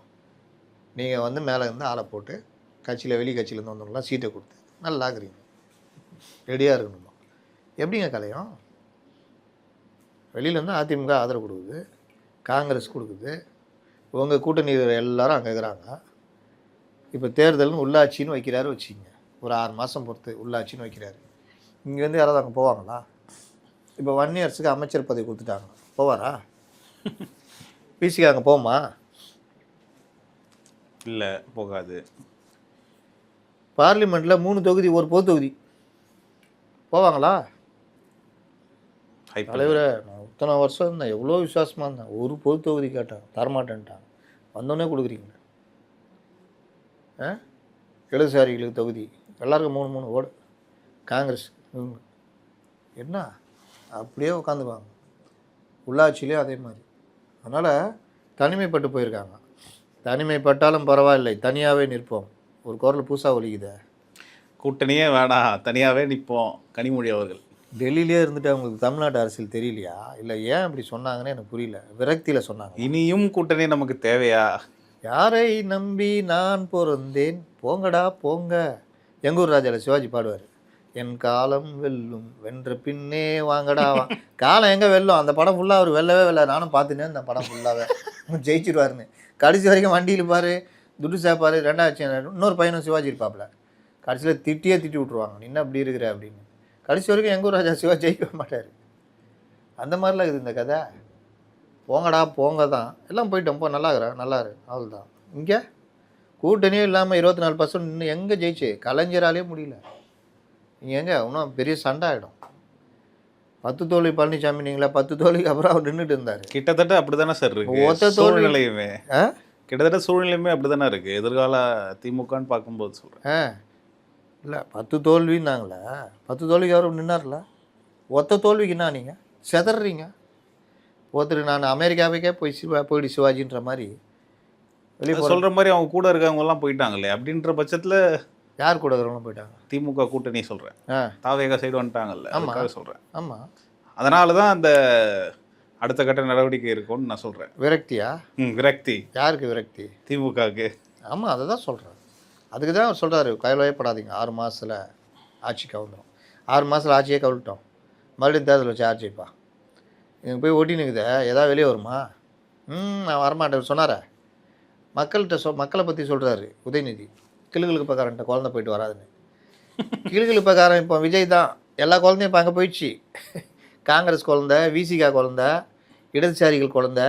அதுலேயும் அந்த குழந்தைக்கு இடதுசாரி குழந்தை போகவே மாட்டேன், எங்கள் டேடி கூட தான் இருப்பேன்ச்சு. மேலே வந்து பெரியப்பா 2 வச்சார், போ அங்கே ஸ்கூலுக்கு போதாத கதை, போ அப்படியா போங்க அழுதுக்குன்னே அங்கே போயிடுச்சுங்க. அப்புறம் இன்னும் 2 ஓட்டிச்சு ஓரமாக. அவங்க பெரியப்பா கேரளாலேருந்து குஞ்சாலி குட்டி பெரியப்பா 2 வச்சார், ஓடு போ போயிட்டாங்க. இப்போ அந்த குழந்தைங்களாம் அந்த ஸ்கூலில் இருக்குது, நல்லா இருக்குது. நீங்கள் உட்காந்துட்டு தனிமரமாக தோல் மீது தாலாட்டன்னு பாட்டுன்னு இருக்கிறீங்க. யார் வருவா? தேர்தலே வரட்டோங்க, 6 மாதத்தில் ஆட்சியே கவிழ்ட்டோங்க. தேர்தல் வச்சா மறுபடியும் தாவேகா வர்றதுக்கு தானே அதிக வாய்ப்பு இருக்குது. கூட்டணி பெருசுன்றான், வேறு இதில் நான் சொல்லலை. கூட்டணி பெரிய கூட்டணி, வேறு யாருமே வந்து இதாகாத அளவுக்கு இருக்குன்றான். அதெல்லாம் அந்த ஆட்சி கவிழ்ப்புன்றது நடக்காது. வேணா இவர் 2029 பார்லிமெண்ட் தேர்தலோட நாங்கள் எங்களுடைய கழிச்சிட்டு ஒன்றா நடத்துகிறோம் அப்படின்னு கொண்டு போனாருன்னா, பார்த்தியா 1 நேஷன் 1 எலெக்ஷன் வேணால் இவங்க பிரச்சாரம் பண்ணுவாங்க. ஆனால் அவர் ஜெயிப்பார். இதை 71 கலைஞர் பண்ணார், எம்ஜிஆர் கலைஞர் பண்ணாங்க. அதனால் இந்த மாதிரி விஷயங்கள் வந்து தான் வாய்ப்பு இருக்குது தவிர, மற்றபடி இவர் தான் கிளுகிழுப்பை காட்டுறாரு கட்சிக்காரங்களுக்கு, கவலைப்படாது அப்படின்னு. சார், ஒரு நேயர் ஒருத்தர் வந்து ஒரு கேள்வி கேட்டிருந்தாரு, பெரிய கேள்வி. நான் படிக்கிறேன், அதுக்கு பதில் சொல்லுங்கள். அவர் பேர் வந்து SM மைடியூப். அவர் அந்த கேள்வி என்ன கேட்டிருக்காருன்னா, கட்சிக்கு எதிராக செயல்பட்டதால் நீக்கப்படலாம் என்பது கட்சி விதி, அது உங்களுக்கு தெரியும் தானே அப்படின்னு கேட்டுட்டு, தகுதி நீக்க மனு கொடுத்து விட்டு அதற்கப்புறம் கட்சியிலிருந்து நீக்கினால் எப்படி தனி கட்சியாக செயல்பட முடியும் அப்படின்னு கேட்டிருக்காரு. கட்சியிலிருந்து கட்சிக்கு எதிராக செயல்பட்டால் நீக்கப்படலாம் என்பது கட்சி விதி. ஆமாம், பொதுச் செயலாளர் நினச்சா நீக்கலாம், உண்மைதான். இதெல்லாம் நல்லா தெரியும். பல தடவை அதிமுகலையும் திமுகலையும் இந்த பிரச்சனை வந்தப்பெல்லாம் பார்த்துருக்கோம். இதில் நடக்கிற விஷயம்னா, சட்டமாக போனால் சில சந்து பொந்துகள் என்ன பிரச்சனை வரும், எப்படிலாம் பார்த்துருக்காங்கன்றதெல்லாம் பார்த்துருக்கோம். தெலுங்கானா மேட்டரையும் சொல்லியிருக்கோம். கீழே கேட்டிருக்காரு. வரேன் இதை முடிச்சிடுறேன். கட்சிக்கு எதிராக செயல்பட்டால் நீக்கப்படலாம், ஓகே. இப்போ தகுதி நீக்க மனு கொடுத்துட்டாரு, அது தனி. அதை பற்றி முடிவெடுக்க வேண்டியது சபாநாயகர். ஆமாம். அப்புறம் கட்சியிலிருந்து நீக்கினால் எப்படி தனி அணியாக செயல்பட முடியும்? ஆமாம், தகுதி நீக்க மனுவுக்கும் கட்சியிலேருந்து நீக்கிறதுக்கும் சம்மந்தம் இல்லை. கட்சியிலேருந்து அவரை நீக்கினீங்கன்னா அவங்க சபாநாயகர்கிட்ட போய் நிற்க போகிறாங்க, அவங்க தேர்தல் ஆணையம் போவாங்க, இல்லை கோர்ட்டு போவாங்க. அப்போ தகுதி நீக்கம் செய்து விட்டு கட்சியிலேருந்து நீக்கினால் இவர்கள் அணியாகவே செயல்பட முடியாதுன்ற மாதிரி அவர் கேட்குறாரு. அப்படி கிடையாது. தகுதி நீக்கம் செய்யாத வரையில் அவங்க எம்எல்ஏ. கட்சியிலேருந்து நீக்கிட்டிங்கன்னா அவங்களுக்கு ஜாலி எம்எல்ஏ, ஜாலி, இனிமேல் எங்களை எதுவும் கட்டுப்படுத்தாதுன்னு வரலாம். ஆனால் கட்சியில் உரிமை கோர முடியாது. அப்போ அவங்க என்ன பண்ணுவாங்க, எங்களை கட்சியிலேருந்து நீக்கினது தப்பு, நாங்கள் பொதுக்குழுவை கூட்டணும், விவாதிக்கணும்னு கேட்டோம், எங்கள் நீக்கிட்டாருன்னு தேர்தல் ஆணையத்துக்கு போவாங்க, எதாவது பண்ணுவாங்க. அதனால் முதல் கேள்வியில் வந்து அவர் நினச்சிக்கிறாரு, தகுதி நீக்கம் கொடுத்துட்டு கட்சியில் நீக்கிட்டா எம்எல்ஏ பதவி போயிடும் அப்படின்னு. அப்படி கிடையாது, சட்டம் அது இல்லை. நான் சட்டத்தை பற்றி மட்டும் தான் பேசுவேன், அவர்கள் விருப்பத்துக்கெல்லாம் நான் பேச முடியாது. அவரவர்கள் விருப்பத்துக்கு கொஞ்ச நாள் சந்தோஷப்பட்டுக்கலாம், அதுக்கு நம்ம பொறுப்பாக முடியாது. அடுத்த கேள்வி கேட்டிருக்காரு. அப்புறம் மாவட்ட செயலாளர் ஏற்கனவே இது மாதிரி தீர்ப்பு ஏதாவது வந்திருக்குதான்னு கேட்டிருக்காரு. அந்த மாதிரிலாம் எதுவும் வரல. எல்லாமே செப்பரேஷன் தான். நம்மளுடைய கான்ஸ்டியூஷனில் சபாநாயகருக்கு சில அதிகாரம் இருக்குது. கொறடா நியமனம் இந்த மாதிரி விஷயங்கள் முடிவெடுக்கக்கூடிய அதிகாரம் சபாநாயகருக்கு மட்டும்தான் இருக்குது. தகுதி நீக்கம் செய்யக்கூடிய அதிகாரம் சபாநாயகருக்கு தான் இருக்குது. சில கிரிமினல் வழக்குகள் இதில் வந்து கோர்ட்டு உத்தரவிடும். அந்த வழக்குல 2 வருஷத்துக்கு மேலே தண்டனை என்ன கிடைச்சதுன்னா தகுதி நீக்கம் தானாக அவருக்கு தகுதி நீக்கப்படும் அது. ஆனால் மற்றபடி ஒரு எம்எல்ஏவை தகுதி நீக்கம் செய்யலாமா வேணாமான்னு முடிவெடுக்க வேண்டியது சபாநாயகர், ஆளுநர் கூட கிடையாது. ஆளுநருடைய பணி இந்த அரசில் சட்ட மசோதாக்களை நிறைவேற்றுவதற்கு ஒப்புதல் அளிப்பது, பதவி பிரமாணம் செய்து வைப்பது. அதில் கூட இவன் யார், இவன் வந்து என்னை போன தடவை போயான்னான், அதனால் இவன் பதவி பிரமாணம் செஞ்சு வைக்க மாட்டேன்னா சொல்ல முடியாது. சட்டப்படி மக்களால் தேர்ந்தெடுக்கப்பட்ட சட்டமன்ற உறுப்பினர்களால் தேர்வு செய்யப்பட்ட சட்டமன்ற தலைவர், முதல்வர், அவர் தன் அமைச்சரவையில் யார் இருக்கணும் அவர் தான் தீர்மானிக்க முடியும். அவருக்கு பதவி பிரமாணம் மட்டும்தான் இவர் செய்ய முடியும். இலாகா உட்பட அவர் தான் தீர்மானிக்கணும். இந்த மாதிரி பிரிவுகள் இருக்குது. அடுத்த கேள்வி கேட்டிருக்காரு. அப்புறம் மாவட்ட செயலாளர்களை நீக்கும் அதிகாரம் அந்த கட்சி விதிப்படி பொதுச் செயலாளருக்கு இருக்கா இல்லையா? இருக்குது, அவருக்கு தான் இருக்குது. ஒவ்வொரு கட்சிக்கும் ஒவ்வொரு விதி இருக்கும். இங்கே பொதுச் செயலாளருக்கு இருக்குது. பொதுச் செயலாளர் நீக்கினது கரெக்டு. இப்போ இங்கே மேட்ரு அது இல்லை. இந்த பிரச்சனை பெரிய ஸ்ப்ளிட்டாக இருக்குது. ஒரு 7 பேர் தான் கம்மியாக இருக்காங்க. இருந்தாலும் ஸ்ப்ளிட்டில் அதிகமாக எம்எல்ஏ இவங்க தான் வச்சுருக்காங்க. இது கோர்ட்டுக்கோ தேர்தல் ஆணையத்துக்கோ நாளைக்கு போகுது. இவர்கிட்ட ஒரு 7 பேர் வந்துட்டாங்க. அப்போது இந்த பிரச்சனையில் எவ்வளோ பேர் உங்களுக்கு ஆதரவு இருக்காங்க மாவட்ட செயலாளர்னா பழைய ஏற்பாடு தான் பார்ப்பாங்க. இல்லை வச்சிங்களேன், நீங்கள் இப்படி வச்சுக்கிங்க. ஷிண்டே போனார், அந்த கட்சியுடைய தலைவர் யார்? உத்தவ் தாக்கரே. அவர் எல்லாரையும் நீக்கிட்டு பொதுக்குழுலாம் நீக்கிட்டு என்கிட்ட தான் புதுசாக நியமிச்சுட்டு என்கிட்ட தான் மாவட்ட செயலாளர் சொன்னால் சரிப்பட்டு வருமா? அப்படி இல்லை, நீக்கிறதுக்கு ஆனால் பொதுச் செயலாளர் தான் அதிகாரம் இருக்குது. அதே மாதிரி கொறடா நியமனமும் 25 பேர் அவங்க இருக்காங்க, 22 பேர் தான் இவங்கள்ட்ட இருக்காங்கன்றது காரணத்துக்காக அவங்க கொறடா, அவங்க சொல்கிறவங்க தான் கொறடான்னு கிடையாது, கட்சி சொல்கிறவங்க தான் கொறடா. ஆனால் அந்த கொறடா யாருன்றதை முடிவு பண்ண வேண்டியது நான் இருப்பா பார்க்கலாம்பா சொல்கிறேன்ப்பான்னு தள்ளி போடலாம் சபாநாயகர். அப்போ இந்த ஃபேக்டரை சொல்லும் போது இவங்களுக்கு எதிராக பேசுகிறோன்னு அர்த்தம் கிடையாது. இப்படி நடந்திருக்கு, இவரும் இப்படி பண்ணலான்ட்டு தான் நம்ம சொல்கிறோம். மூன்றாவதாக என்ன கேட்டிருக்காருன்னா, ஆளுநர் அவர்களிடம் மனு கொடுப்பது ஒரு சட்ட ஆதரவுக்காக என்று நினைக்கிறேன், நீங்கள் என்ன நினைக்கிறீர்கள்? கொறடா நியமனத்தில் இப்போ இவர் லேட் பண்ணால் இந்த மாதிரி விஷயங்களில் மட்டும் ஆளுநர்கிட்ட கொடுக்கலாம். அதே மாதிரி தகுதி நீக்க எம்எல்ஏக்கள் தகுதி நீக்கம் சொல்லி நாங்கள் ஆளுநர்கிட்ட லெட்டர் கொடுத்துட்டோம். அவரை அந்த கட்சிக்காரங்க மினிஸ்டர் ஆக ட்ரை பண்ணுறாங்க, அதுக்கு நீங்கள் அனுமதி கூடாதுன்னு ஆளுநருக்கு இவங்க சொல்கிறது சொல்லலாம். ஆனால் அது ஆளுநர் ஏற்றுக்கணும்னு அவசியம் இல்லை. இன்னொன்று, ஆளுநர் இந்த மாதிரி இருக்குது இவங்கள பண்ணி வைக்க மாட்டேன்னு சொல்ல முடியாது. ஏன்னா தகுதி நீக்கம் பற்றி முடிவெடுக்க வேண்டியது சபாநாயகர். தன் அமைச்சரவையில் யார் இருக்கணுன்றதை முடிவெடுக்க வேண்டியது முதல்வர்.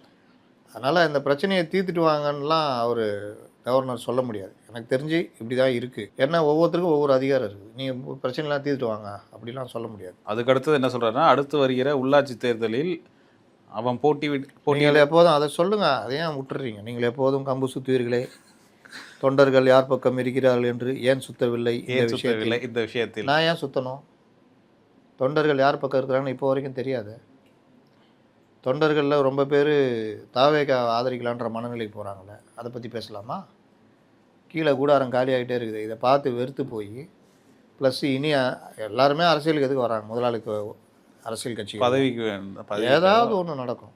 அப்போ இங்கே எப்போ பார்த்தாலும் இப்படியே இருக்குது. இப்போ இவங்களும் அடிச்சிக்கிறாங்க, நம்ம ஏன் இருக்கணும்னு தான் ரொம்ப பேர் நகர பார்ப்பாங்க. எவ்வளோ பேர் ஜாயின் பண்ணிகிட்டு இருக்கிறாங்க, கொத்தாக ஜாயின் பண்ணுறாங்க. நம்மக்கிட்டே ஆப்ளிகேஷன் வருது, சொல்லுங்கள் யார் மூலிமா அப்படி சேர்றோம். அப்போ அந்த நிலைமைக்கு யார் காரணம்? அப்போ தொண்டர்கள் யார் பக்கம் நீ என்ன முடிவு பண்ணீங்க? தொண்டர்களால் தேர்வு செய்யப்பட்ட பொதுக்குழு உறுப்பினர்கள் அவங்க தான் அந்த கட்சிக்கு கணக்கு. அவர்கள் யார் பக்கம் மேக்சிமம் யார்கிட்ட இருக்காங்க, அதுதான் தொண்டர்களை கணக்கு இருக்க வைக்கும். இப்போ அவர்கள்லாம் சேர்ந்துட்டு நாங்கள் தான் உண்மையான அதிமுகன்னு வந்துட்டால் தொண்டர்கள் என்ன முடிவு எடுப்பாங்க? ஒன்று அதிமுக ஸ்ட்ராங்காக அடிச்சுப்பா, ஒருத்தருக்கு கீழே மாதிரி பிரச்சனை தீர்ந்துச்சுப்பான்னு முடிவு எடுப்பாங்க. இல்லைன்னா பிடிக்கலன்னா நாங்கள் தாவேக்காக போயிடுறோம். அதுவும் எல்லோரும் போய் சேர்றதெல்லாம் கிடையாது, மனசுக்குள்ளே மாறிக்குவோம், வேணாயா அப்படி மாற்றி போடலான்னு. இப்போவே எனக்கு தெரிஞ்சு இந்த ஓட்டு எங்கே போச்சு? திமுக அதிமுக ஓட்டு எங்கெங்கே போச்சு?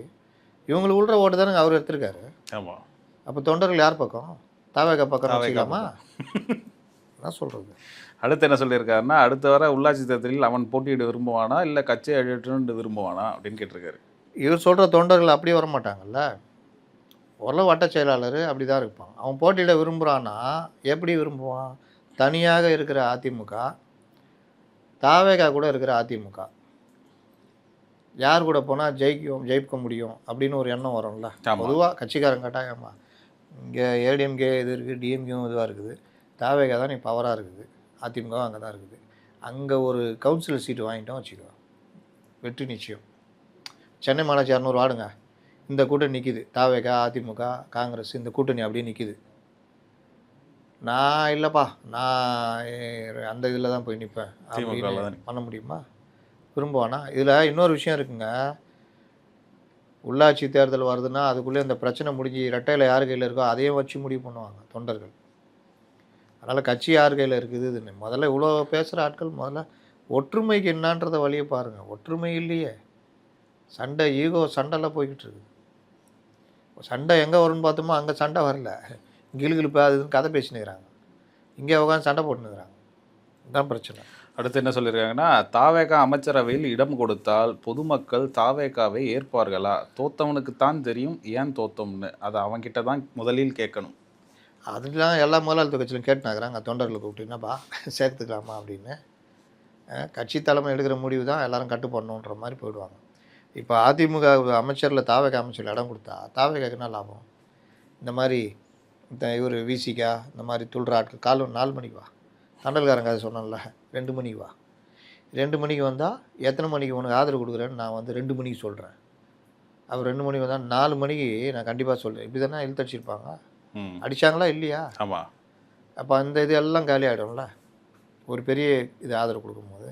இன்னொன்று, இன்றைக்கி அதிமுக திமுக இருக்கிற நிலைமையில் திமுக தனிமரமாக இருக்குது. இந்த அதிமுக ஒன்றுபட்ட அதிமுகவே இவங்களோட சேர்ந்து நின்னால செகண்ட் பிளேஸ் வந்துடுவாங்க. யதார்த்தத்தை ஏற்றுக்கணுங்க. முதல் இடம் யாருக்கு வந்துச்சு, இப்போ 2வது இடம் 3வது இடம் யார் இருக்கா? 2வது இடம் திமுக இருக்குது, 3வது இடம் ஓட்டில் பார்த்தாலே இருக்குது. அப்போ அந்த யதார்த்தத்தை ஏற்றிட்டு செகண்ட் பிளேஸுக்கு நகர்ற வேலையை பார்க்கணும். செகண்ட் பிளேஸுக்கு நகரும் பொழுது டிஎம்கே இன்னும் கீழே போயிடும். அப்புறம் அடிதடி சண்டை கிண்டெல்லாம் உள்ள ஆரம்பிச்சிடும். அப்போ அது வந்து எப்படி தாக்கு பிடிக்குதுன்னு பார்க்கணும். கட்சியை சஸ்டெயின் பண்ணணும்னா அதுக்கேற்ற முடிவை கூட்டாக சேர்ந்து எடுக்கணும். இல்லாட்டி எடுக்கிற டீமு வலுவாக ஆகணும். ஏதாவது ஒன்று நடக்கணும். இல்லாமலாம் அதிமுக காப்பாற்ற முடியாது. இல்லாட்டி நான் இனி எல்லாரும் அப்படி தான் சொல்லுவாங்க, அந்த முடிவு யதார்த்தம் என்ன அதை பார்க்கணும். அது ரொம்ப முக்கியம். போன முறை அதே பேனா நிறுவனம் தானே ஜெயிக்க காரணமாக இருந்தது. தோல்விக்கு காரணம் மக்கள் எதிர்ப்பு மனநிலை. அந்த ஓட்டு புதிதாக ஒருவருக்கு போட விருப்பப்பட்டது. அலை என்பது குறைஞ்சபட்சம் 130 to 150, அதிகபட்சம் 200க்கு மேல். போன முறை அதே பேனா நிறுவனம் தானே ஜெயிக்க காரணமாக இருந்தது. போன முறை அதே பேனா நிறுவனம் தானே ஜெயிக்க காரணம். பேனா நிறுவனம் வந்து போய் ஓட்டு போட்டுச்சா? பேனா நிறுவனம் என்ன பண்ணுச்சுன்னா, அதுக்கு இந்த கூட்டணி மிகப்பெரிய கூட்டணி, ஆட்சிக்கு எதிரான மக்களுடைய மனநிலை ஒன்று. இந்த கூட்டணி பெரிய கூட்டணி. பேனா நிறுவனம் என்ன பண்ணுச்சுன்னா, இந்த விவகாரத்தில் கூட்டணி கட்சிகளுக்கு சீட்டு அதிகம் கொடுக்காதீங்க, குறைச்சி கொடுத்து அதிகமாக நம்ம ஜெயிக்கிற வழியை பார்ப்போம்னா பண்ணுச்சு. அதில் கூட வர கட்சிகளை சீட்டை குறைச்சி அவர்களை எப்படி நடத்துகிறதுன்றதுல தான் பேனா நிறுவனம் தன்னுடைய சாமர்த்தியத்தை காமிச்சிச்சு. அதை தாண்டி நீங்கள் பேனா இல்லை, பென்சில் இல்லை, எது இல்லைனாலும் திமுக கூட்டணி ஜெயிச்சிருக்கணும். ஏன்னா பெரிய கூட்டணி, மக்கள் எதிர்ப்பலையாக அவங்க சாதிச்சாங்க. அந்த பேனா நிறுவனம் தான் கண்டபடி பேச சொல்லிச்சு. மறுபடியும் அதே பேனா நிறுவனம் தான் செந்தில் பாலாஜியை கொண்டு வந்து சேர்க்க சொல்லிச்சு. அப்போ இதெல்லாம் கெட்ட பேரும் கட்சிக்கு வாங்கி கொடுத்துச்சுல்ல. பேனா நிறுவனம் பேச்சை கேட்டு மற்ற ஸ்ட்ராட்டஜி டீம் பேச்சை கேட்டு தானே ஒரு தனித்துவம் இல்லாமல் போனார். சரி, போன தடவை ஜெயிக்க காரணமாக அந்த பேனா நிறுவனம் அந்த ஆட்சியை தக்க வச்சுக்கிறதுக்கு என்ன பண்ணுச்சு? அதிகாரிகள் கையிலெல்லாம் போய் மாட்டிக்கிட்டார் இவர். அதே இப்போ இவர் யாருக்கு இதுவாக கேட்குறான்னு தெரில. அதனால் தோல்விக்கு காரணம் மக்கள் எதிர்ப்பு மனநிலைனா, அன்றைக்கி ஜெயிப்புக்கு காரணமாக மக்கள் எதிர்ப்பு மனநிலை தான். அதிமுக எதிரான மனநிலை ப்ளஸ் போடுறதுக்கு யாரும் இல்லை. சரி, இவங்களுக்கே போடு, எல்லா கட்சிக்காரும் ஒன்றா இருக்காங்க, அதுதானே. அதை இங்கே இவங்க காப்பாற்றிக்கிட்டாங்களா? அவங்க 2வது 3வதுலாம் வரலையா? இவங்களால ஏன் வர முடியல? ஊரதையே ஓப்பனாக தெரிஞ்சு போச்சு. தாவேகாலன்னா கூட அதிமுக கூட்டணி ஜெயிச்சிருக்கும். தாவேகா இருந்தனால அந்த 2 பேர் மேலே உள்ளதும் தூக்கி போட்டு போ அப்படின்னு ஜெயிக்க வச்சுட்டாங்க. இல்லாட்டி அதிமுக ஓட்டு அப்படியே தான் தங்கியிருக்கும். தாவேகா கொள்கிற ஓட்டும் அவங்களுக்கு போயிட்டுருக்கும். அதற்கப்புறம் வந்து அந்த ஓட்டு புதிதாக ஒருவருக்கு போட விருப்பப்பட்டது. அலை என்பது குறைஞ்சபட்சம் 130லேருந்து 150, அதிகபட்சம் 200க்கு மேல். இது உண்மையா இல்லையா? அது மட்டும் அலை கிடையாது. அலை என்பது 2 பேரையும் நிராகரித்து ஒரு புது கட்சிக்கு ஆதரவு கொடுக்குறாங்கல்ல, அது பெரிய அலை. ஏன்னா 0 to 108. ம். இவர் ஒன்றும் அப்படியே பெருசாக இதெல்லாம் கிடையாது. இன்னொன்று, வேட்பாளர் அந்த தொகுதியில் அந்த வேட்பாளர் வெயிட்டுப்பா, அந்த தொகுதியில் அந்த வேட்பாளர் வெயிட்டுப்பா, இந்த தொகுதியில் இதுப்பா. அப்புறம் பணம், இஷ்டத்துக்கு பணம் போட்டு அடிக்கிறாங்கப்பா தாவேக்கா. இன்னொன்று, சூறாவளி பிரச்சாரம்ப்பா விஜய். இந்த மாதிரி எதுவுமே கிடையாது. இவர்களுக்கு நம்பிக்கை இல்லை. எல்லாத்தையும் கடந்து இவங்க எல்லாருமே ஜெயிச்சிட்டாங்க. ம். அப்போ அதுக்கு பேர் என்ன? அதுதானே அலை. 2 திராவிட கட்சியிலும் நம்ம வீட்டில் உட்கார வச்சுட்டாங்க. இதுக்கு பேர் அலையா? அலை இல்லையா? முக்கியமா பணம் எதுவும் செலவு பண்ணாம. இப்போ தாவேக்காவுக்கு 108, திமுகவுக்கு 100 கொடுத்துருந்தா சரி சொல்லலாம், இது அலை இல்லைங்க இது இப்படின்னு. 2 பேரையும் ஆட்சி உட்கார வச்சுட்டாங்க. 2 பேரையும் கூட்டினாலே வரல, 106 தான் வருது. அதனால் அலைன்றதை இந்த எண்ணிக்கையை வச்சுலாம் கணக்கிட முடியாது. மக்களுடைய ஆதரவு எப்படி இருக்குது? 35%ங்க. 32% வாங்கி எம்ஜிஆர் 132 சீட்டு வந்தார். 35% வாங்கி 108 வராங்க. அதனால் அலை அப்படி பார்க்கக்கூடாது. 35% மக்கள் 1,70,00,000 பேர் ஓட்டு போட்டான். நாளைக்கு இப்போ இவர் பண்ணுறதெல்லாம் பார்த்தீங்கன்னா, இந்த 10 20 நாளில் எனக்கு தெரிஞ்சு பல பேர் நல்லா தான் பண்ணுறாருல, நல்லா தான் பண்ணுறாரு, அருமையாக பண்ணுறாருப்பா, அவர் வாட்டில் கம்முன்னு வராரு, கம்முன்னு உட்காராரு. சோறு கூட அவர் டேபிள் மேலே வச்சு டிஃபன் பாக்ஸ் தட்டு கூட வச்சுக்க மாட்டேங்கிறாரு, அவர் கையில் எடுத்து அவரே சாப்பிட்றாரு தெரியுமா? அப்படி இந்த அளவுக்கு இதெல்லாம் என்ன ஆகுதுன்னா, நல்ல மனுஷன் அமைதியாகிறாருப்பா இப்படி. ஏன் இது வந்து ஒரு பெரிய இதுவாக மாறிட்டு வருதா இல்லையா? ஆமாம். இதெல்லாம் அலை தான். இதெல்லாம் அலையில் சேரும். சிறு அலை பெரு அலையாக மாறும். அப்புறம் இறுதியாக என்ன சொல்றாருன்னா, இந்த ஓட்டு அடுத்த தேர்தலில் மீண்டும் மாற்றத்தை விரும்பும். இந்த ஓட்டை எப்படி தாவேக்கா தக்க வைக்கும்? டஃப் கொடுத்து என்ன பண்ணாலும் வெற்றி பெறணும் தானே. அது அவங்க பிரச்சனை. அவங்க கரெக்டாக செயல்பட்டாங்கன்னா அவங்களுக்கு இந்த இது அப்படியே கண்டினியூ ஆகும். இன்னொன்று, அடுத்தடுத்த தலைமுறையும் அப்படியே தான் தொடருது.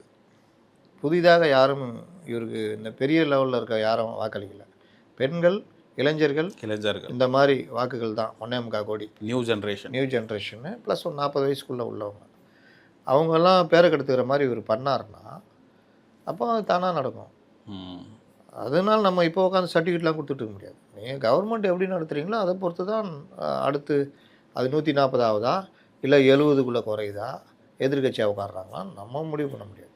அது தாவேக்கா அவருடைய தலைவர் கட்சியை எப்படி கொண்டு போகிறார், ஆட்சி எப்படி கொண்டு போகிறான்ற பொறுத்து தான். நம்ம என்ன சர்டிஃபிகேட் கொடுக்குது நம்ம யார்? சரி, காலையில் இபிஎஸ் அவர்கள் தலைமையில் மாவட்ட செயலாளர்கள் கூட்டம் நடந்தது. இன்றைய மாவட்ட செயலாளர் கூட்டம் அது ஒரு பக்கம் இருக்க, இன்னொரு பக்கம் வந்து முன்னாள் மாவட்ட செயலாளர் ஆலோசனை கூட்டம் வந்து சிவி சண்முகம் அவர்கள் தலைமையில் நடந்தது. 2 தரப்புலையும் அந்த விரிசல் அதிகமாகிறதுக்கான காரணம் 2 தரப்புலையும் தனித்தனியாக போயிட்டுருக்குது. இன்றைக்குமே அது நிரூபணமாக இருக்குது. என்ன சொல்லியிருக்காங்க? 2 பேரும் வீடு கட்டி சண்டை போட்டுனுக்குறாங்க. இது முடிவுக்கு வரணும்னா அது இழுபறியாக தான் போய்கிட்டுருக்கும். இவர்கள் டெக்னிக்கலாக பொதுக்குழு கூட்டுன்ற மாதிரியே போய்கிட்டு இருக்கிறாங்க. அதனால் இது அப்படியே தான் போகும். இது ஒன்று தேர்தல் ஆணையமோ இல்லை கோர்ட்டுலையோ ஏதோ ஒரு இடத்துல தான் முடிவுக்கு வரும். அது வரைக்கும் இது இழுபறி தான். இதை பற்றி என்ன பேசினாலும் யாராவது ஒருத்தருக்கு சாதகமாக பாதகமாக பேசுகிற மாதிரி தான் இருக்கும். திமுக வந்து 66% வந்து தாவேக்காவுக்கு எதிராக தான் மக்கள் வாக்களிச்சிருக்காங்கும் போது சொன்னீங்க நீங்கள். இப்போ இன்றைக்கி ஒய்எஸ் மணியனும் அதே காரணத்தை தான் சொல்கிறாரு. 66% தாவேக்காவுக்கு எதிராக தான் வாக்களிச்சிருக்காங்க, நீங்கள் அதை பாருங்கள் அப்படின்னு அவர் சொல்கிறாரு. அப்போ அதிமுக எதிராக வாக்களிச்சதை எப்படி பார்க்குறது? அதிமுக வாங்கின ஓட்டுக்கு எதிராக அவ்வளோ பேர் வாக்களிச்சிருக்காங்களா, அதை எப்படி பார்க்குறது? நீங்கள் என்ன ஸ்டாட்டிஸ்டிக்ஸ் எடுத்து போட்டாலும், என்ன சட்ட நிபுணர் பேச்சு பேசினாலும், என்ன பேசினாலும், நடைமுறை என்பது 108 எம்எல்ஏக்களை கொடுத்துருக்காங்க. பொதுமக்களுடைய பெரு ஆதரவு இருக்குது. இன்றைக்கி அவர் தான் முதலமைச்சர். ஒழுங்காக கொண்டு போனார்னா அடுத்த 5 வருஷத்துக்கு அவர் தான் முதலமைச்சர். அதில் ஆட்சிக்கு என்ன இது அதை பாருங்கள். கட்சி 2ஆக இருக்குது. இப்போ அதுக்கு என்ன சொல்ல போகிறார் ஓஎஸ் மணியன்? 1,20,00,000 வாக்குகள் ரெட்டை இலைக்கு விழுந்துருக்குங்க. அதை காப்பாற்றி அதை 40 லட்சம் 50 லட்சம் 1,40 லட்சம் 1,50 லட்சம் கொண்டு போய் 2 கோடியாக மாற்றுறதுக்கு தானே நீங்கள் பாடு பண்ணணும். அதுலேயே பாதி ஆளுக்கு 70 லட்சம் பிரிக்கிற மாதிரி உட்காந்துட்டு சண்டை போட்டுக்கிட்டு இருக்கிறீங்க. உங்கள் வீட்டில் எப்பா அங்கே பாருப்பா எரிஞ்சிக்கிட்டு இருக்குது, அது லைட் எரியுதுப்பா, இங்கே திரும்பி பாரு வீடு எரிஞ்சு நிற்குது, இதானங்கயா முதல்ல அங்கே எரிஞ்சு நிற்குதுன்றா அது லைட் எது? அந்த ஆள் ஆட்சி நடத்தின்னு போயின்னு இருக்காப்புல. இங்கே சண்டை வரும்னு பார்த்தா இவர் கில்கில் காமிச்சுன்னுக்கிறாப்புல. ஏதோ ஒன்று அவங்க ஒற்றுமையாகிற மாதிரி காமிச்சுன்னுக்கிறாங்க. ஆனால் அங்கங்கே வெடிக்குது. ஒரு அம்மா தனியாக நிற்கணுன்றாங்க, ஒருத்தர் அரசியல் துறை வரான்ட்டாப்புல, ஒருத்தர் ஐயா மன்னிச்சிங்கன்றாரு. இப்படியே ஓடி நிற்குது 2-3 இடங்களில். ஒருத்தர் சவால் விடுறாரு, நான் தூத்துக்குடி பக்கம் வாங்க அப்படின்ட்டு. அப்போ இந்த மாதிரிலாம் போயின்னு இருக்குது. இன்னும் அங்கே வெடிக்கலை. அப்படியே எரிமலை வெளியில் மேலே பார்க்கும்போது நல்லா இருக்குது, கீழே அப்படியே குறைஞ்சின்னு இருக்குது. எப்போ வெடிக்குன்னு தெரியாது. இங்கே வெடிச்சு 2ஆக பிறந்து கிடக்குது. இதை சரி பண்ணுங்க மிஸ்டர் ஒய்எஸ் மணியன். இபிஎஸ் அவர்கள் வந்து எல்லாரும் ஒன்றிணையணும்னு இன்னைக்கு சொல்லியிருக்காரு. அதே சிவி சண்முகம் தரப்பில் வாங்க உட்காந்து பேசலாம், பொதுக்குழு கூட்டம். ஏங்க இது மான் கராத்தேங்க. அவன் கொடியவன், அவன் மோசமானவன், நம்பி விடாதீர்கள், இவன் தான் மோசமானவன், இப்படியே பேசிகிட்டு இருப்பாங்க. ரெஃப்ரி ஜனங்க தான் வேடிக்கை பார்த்துன்னு இருக்கும். அதனால் அடித்து காட்டுங்கன்னா அடிச்சும் காட்ட மாட்டாங்க. இதில் அப்படியே ஓடும்.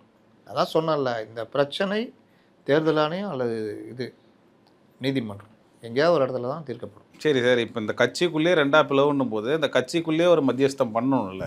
நீங்கள் தேர்தல் ஆணையம் வெளிலேருந்து வர்றது அது தண்ணி. இவங்கெல்லாம் சொல்லியிருந்தாங்களே, இவங்கெல்லாம் அண்ணன் வந்து அமித்ஷா தானே, அவராவது கூப்பிட்டு பண்ணணும். வாங்கப்பா என்ன அவரால் வேடிக்கை பார்க்குறாரோ, என்ன பண்ணுறாங்களோ, இல்லை ஒரு அணிக்கு ஆதரவு கொடுக்குறாங்க, என்னமோ தெரியாது. ஏன் சொல்கிறேன்னா, இப்போ சிவி சண்முகம் தரப்பில் வைக்கக்கூடிய கருத்துக்கள்லாம் வந்து பாயிண்ட்டாக தான் இருக்குது. ஓட் பேங்க் குறைஞ்சிடுச்சு, தோல்வி காரணம். நீங்கள் எடப்பாடிக்கு எதிராக பேசுகிறீர்கள். நீங்கள் பேசலையேன்னு தான் சொல்கிறாங்க. யாருக்கு எதிராக? இபிஎஸ்க்கு எதிராக. இபிஎஸ்க்கு எதிராக பேசலையாண்ணா? ஏன் இது இங்கே பேசினா இங்கே அடிக்கிறாங்க, இங்கே பேசினா இங்கே அடிக்கிறாங்க, நம்ம என்ன பண்ண முடியும்? ஒன்றுபட் நம்ம வந்து அதுதான் நான் திரும்ப திரும்ப சொல்கிறேன். என்ன ஃபேக்டாக அதை சொல்லிட்டு போயின்னே இருக்கிறோம். பார்த்துக்குங்க. இன்னும் இது அது எப்படி இது எப்படின்னா அதெல்லாம் உங்கள் விருப்பங்க. நான் என்னங்க பண்ண முடியும்? நீ என்ன அவன் வந்து என்னென்ன பண்ணான் தெரியுமா? இன்றைக்கி வந்து நீ நியாயம் பேசினுக்கிறேன்னா அவன் என்னென்ன பண்ணான்னு உனக்கு கோவம் இருக்கும். அதுக்கு நான் என்ன பண்ணுறது? நான் ஏப்பா இந்த மாதிரி இருக்குது, 2 பேரும் அடிச்சிக்கினீங்கன்னா போலீஸ் வந்து பிடிச்சிட்டு போயிடுயா, 2 பேரும் தான் போய் நிற்கணும். இப்போ நம்ம வீட்டு பக்கத்து வீட்டில் இருக்கிறான், சின்ன பிரச்சனை இருக்கும், ஜாட பேசின்னு இருப்பான், அது பண்ணுவான், சிலிம்சம் பண்ணுவான், சைக்கிள் காத்துட்டு இறக்கி விடுவான், சீட்டை அறுத்துட்டு போயிடுவான். இது இப்படியே போய் நின்று ஒரு நாள் அடிச்சுக்குவானுங்க. அப்போ நம்ம பக்கத்து வீட்டு என்ன சொல்லுவோம், யோ ஏன் நான் தேவையில்லாத எல்லாம் பண்ணுறேன், சில்லுண்டித்தனம்லாம் பண்ணுறேன். போங்க, வாழ்க்கையில் எவ்வளோ பிரச்சனை வெளியில் இருக்குது, இதுக்கெல்லாம் போய் பண்ண. நான் மான பரம்பரை தெரியுமா, என் பொண்டாட்டி கேட்டுப்பார், நான் யாருக்கும் தலை வணங்க அதை வேணும், டப்பா லிமிட் அடிச்சுக்குவாங்க. இது சொன்னார்ல, யாருக்கும் தலை வணங்கன்னு ஸ்டேஷனில் போய் நிற்பார், அங்கே ஏட்டையா திட்டின்னு இருப்பார். அறிவில் அவனுக்கு வளர்ந்துக்கிறியா? புள்ள என்ன பண்ணுது, காலேஜ் போகிறேன், அறிவில் காலேஜ் போகிற புள்ள இது மூஞ்சி அதிகம் பாருங்க. யார் அவர், யாருக்கும் தலை வணங்க. இந்த மாதிரி இதுக்கு இங்கே தலை வணங்கிட்டு போயிடலாம் பக்கத்து வீட்டுக்காரனோட. ஏன்பா என்னப்பா பிரச்சனை விடுப்பா அப்படின்னு. இல்லை ஒரு 2 தடவை ஃப்ரெண்ட்லியாக, இல்லை ஒரு தீபாவளிக்கு ஸ்வீட்டு கொண்டு போய் கொடு, அவன் அதோட சாப்பிட்டாடுவான். அந்த மாதிரி போயிடணும். ஏதோ ஒன்று இல்லையா, கண்டுக்கக்கூடாது. சரி, சில ஜென்மங்களை ஒன்றும் பண்ண முடியாது. நமக்கு வெளியே 1000 வேலை இருக்குதியா, இவன்ட்ட போராடுறதா வேலை, போடா கடந்து போயிடுவோம். ரோட்டில் எதிரில் பைக்கில் வருவான், டப்புக்கு ராங் ரூட்டில் வந்துடுவான், பார்த்தவன் வச்சுக்க என்ன பார்க்குறேன்னுவான். அப்பப்பா போயின்னு அந்த வேலை முடிஞ்சிடும். அவன்கிட்ட நின்று சண்டை போடால் தான் பிரச்சனை. சில இடங்களில் சில விஷயங்களை கம்னு போயிடணும். இதில் வந்துட்டு நான் வந்து இது பண்ணா அது பண்ணிட்டா நீ நான் தான் சொல்கிறேன்னையா, இது அடிச்சிக்கினீங்கன்னா அங்கே போய் நீங்கள் அசிங்கப்படுவீங்க, இங்கேயே பிரச்சனையை தீர்த்துங்கன்றோம். அதை தான் சொல்கிறேன். 2 பேருக்கும் பிரச்சனை இருக்குது, 2 பேருக்கும் தீராத பிரச்சனை.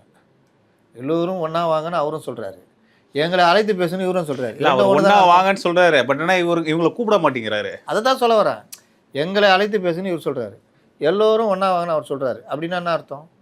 மான் கராத்தே அப்படி ஏய் ஏய் ஏய் அப்படின்னுட்டே சொல்லிகிட்டு இருப்பாங்க. இது வேற எங்கேயாவது முடிவுக்கு வரும்.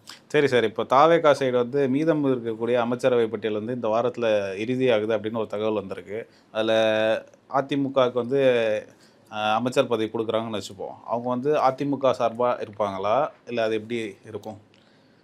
அவங்க சொல்லிக்குவாங்க நாங்கள் அதிமுக சார்பில்னு. அமைச்சர் ஆனவுடனே சில வேலைகள்லாம் பண்ணுவாங்க. அந்த 7 பேர் அமைச்சர் ஆகிட்டாங்க, இதாகிட்டாங்க. அப்போ அங்கே கொஞ்சம் ஒரு தொய்வு வரும். பரவாயில்ல பாரு, போனாங்க அமைச்சர் ஆகிட்டாங்க, வாரியெல்லாம் வாங்கிட்டாங்க. நம்ம அப்போது ஒரு அதில் ஒரு 7 பேர் இழுத்தாங்கன்னா அதுக்கப்புறம் கதை வேறு மாதிரி ஆகும். ஸ்ப்ளிட் ஆகிடுச்சுன்னா எங்களை அழைத்து பேசுங்களா, இவங்க பேசிகிட்டு இருக்க மாட்டாங்க, நேராக போயிடுவாங்க தேர்தல் ஆணையத்துக்கு. கண்டித்து கதை மாதிரி போகுது அதிமுக கதை. போகும். சரி சார், இப்போ வந்து சமீபத்தில் நடந்த நேர்காணலில் திருமாவளவன் அவர்கள் வந்து சொல்லியிருந்தாங்க, அதிமுக திமுக வந்து ஒன்றிணைது வந்து பேச்சுவார்த்தை நடந்தது, என்ன முதலமைச்சராகிறதுக்கு வந்து பேசிகிட்டு இருந்தாங்கன்ட்டு. அதுக்கப்புறம் அடுத்த நாள் வந்து மறுத்துட்டார், அப்படி ஒரு பொருளி வந்தது அப்படின்ட்டு. இப்போ நேற்று நடந்த நேர்காணலில் வன்னியரசு அவர்களும் வந்து இதே கருத்து தான் சொல்லியிருக்காரு. ஏன் மாற்றி மாற்றி சொல்லிட்டு இருக்காங்க? நாளைக்கு திருமாவளவன் ஏதாவது சொல்லுவார், நாள் நீங்கள் வன்னியரசு, அதுக்கு அடுத்த நாள் பாலாஜி சொல்லுவார், அதுக்கு அடுத்த நாள் ரவிக்குமார் சொல்லுவார். அதே மாறி மாறி சொல்லிட்டு இருக்காங்க. சொல்லிட்டு அவங்க போர் அடிக்குது ஏதாவது சொல்லுங்கிறாங்க. அவங்க போய் மைக் போடுறாங்களா, அவங்களுக்கு அறிவு வேணா? என்ன சார் திரும்ப சார் எங்களை பார்த்தா பைத்தியக்காரனா தெரியுதா? ஒரு பர்டிகுலராக ஒரு நீங்கள் வார்த்தை நியூஸ் 18க்கு பேட்டி கொடுத்தீங்க, எல்லாத்தையும் சொல்லிட்டீங்க. இப்போ வந்து இங்கே வந்து அப்படியே மாற்றி சொல்கிறீங்களே. எங்களை பார்த்தா என்னப்பா என்ன ஒரு பத்தில் மாறன்னு சொல்லுவாப்ல, இன்னும் என்ன பைத்தியக்காரனே நினச்சின்னுக்கிறல்ல, அந்த மாதிரி கேட்கணும் அந்த ரிப்போர்ட்டருங்க. கம்முன்னு மைக்கு நிட்டுருது, முடிஞ்சவொன்னே வயரை வச்சுட்டு போயினே இருக்குது. இங்கே உட்காந்துட்டு திருமாவளவன் பேட்டி அது இதுன்னு. அதனால் ரோட்டில் போகிற அந்த மெயின் ஸ்ட்ரீம் மீடியாக்கள் அவர்கள் தான் உட்காந்து பேசணும். அவர்கள் வந்து இந்த பத்திரிகையாளர்களை என்ன சொல்கிறது, தலையாட்டி பொம்மைகள், ஒன்றுக்கும் உதவாதவர்கள் நினச்சிக்கிட்டு இப்போ மக்களை டெய்லி பத்திரிகையாளர்கள் தானே மக்கள், அவங்க மூலிமா தானே மக்கள்கிட்ட போகுது. மக்கள் தான் சிரிப்பாக சிரிக்குது. நீங்கள் போய் சமூக வலைதளத்தில் பாருங்கள். இவர் பேசுனதெல்லாம் கட் பண்ணி போட்டு, அதுக்கு மேலே இவர் பேட்டி கொடுத்ததையும் கட் பண்ணி போட்டு கேள்வி கேட்டுக்கிட்டு இருக்காங்க. அதனால் நீங்கள் பத்திரிகையாளர்கள் தான் கேட்கணும். இவன் அதிகபட்சமாக அந்த ஜெயம் ரவிகிட்ட போய் உட்காந்து எதாவது பேசின்னு இருப்பான். அதில் ரொம்ப நிபுணத்துவமாலாம் இருப்பான். அவங்க இதுன்னா இவங்க இதுன்னா இவங்க இது இந்த மாதிரி கேட்டுன்னு இருப்பான். இங்கே வந்து பொலிட்டிக்கலாக அறிவு வேணாம். அவர் நியூஸ் 18ல் க்ளீனாக ஸ்டாலின் அண்ணனை கூப்பிட்டு பேசினார். அதிமுகவோட கூட்டணி வைக்க போகிறோம், எடப்பாடி தான் முதலமைச்சர், நாங்கள் வெளியிலேருந்து ஆதரிக்க போகிறோம், உங்கள் நிலைப்பாடு என்ன, நீங்களாம் ஆதரவு கொடுக்கணும்னு பேசினாருன்னு சொல்கிறாரு. மறுநாள் வந்து அதெல்லாம் வதந்தி யூகம், நீங்களாம் கேள்வி கேட்டீங்க, உங்களுக்கு எனக்கே நீங்கள் சொல்லி தான் தெரிஞ்சதுன்னா இந்த கேள்வியை திருப்பிட்டு கேட்கணுமா வேணாம். அதனால் இந்த மாதிரி இருக்கிற ஆட்கள் இருக்கிற வரைக்கும் என்ன வேணால் சொல்லுவாங்க. 1 இயர்ஸ் சோறு போட்டு பிரியாணி சாப்பிட்டுன்னு ஏதாவது ஒன்று சொல்லின்னு இருப்பார். திருமாவளவனை துணை முதல்வர் ஆக்கணும்னு. இப்போ அவங்க என்ன பிரச்சனை இருக்குது, அவங்களுக்கு வந்து இங்கே அதிமுக அந்த ஒரு பிரிவு ஆதரவு இருக்குது. இல்லை சார் பார்க்கலாம் சார், சொல்லி அனுப்புகிறேன் சார், நான் என்ன பண்ணுவீங்க? அப்படி விடாமல் இருக்கிறதுக்கு தாவேகாலேயே ஆதரவு இருக்குது, இவரை விட்டுறக்கூடாது திருமாவளவன். அப்போ அதுக்கேற்ற மாதிரி ஒரு நெகோசியேஷன் பண்ணுவாங்க. ஒரு அமைச்சர் கொடுக்குறாங்க, மற்றதெல்லாம் பார்த்துக்கலாம். அதனால் பல விஷயங்கள் இருக்குங்க. சூப்பர் சார், ரொம்ப அழகாக உங்கள் கருத்துக்களை பதிவு பண்ணிங்க. மீண்டும் ஒரு நேர்காணலை சந்திப்போம்.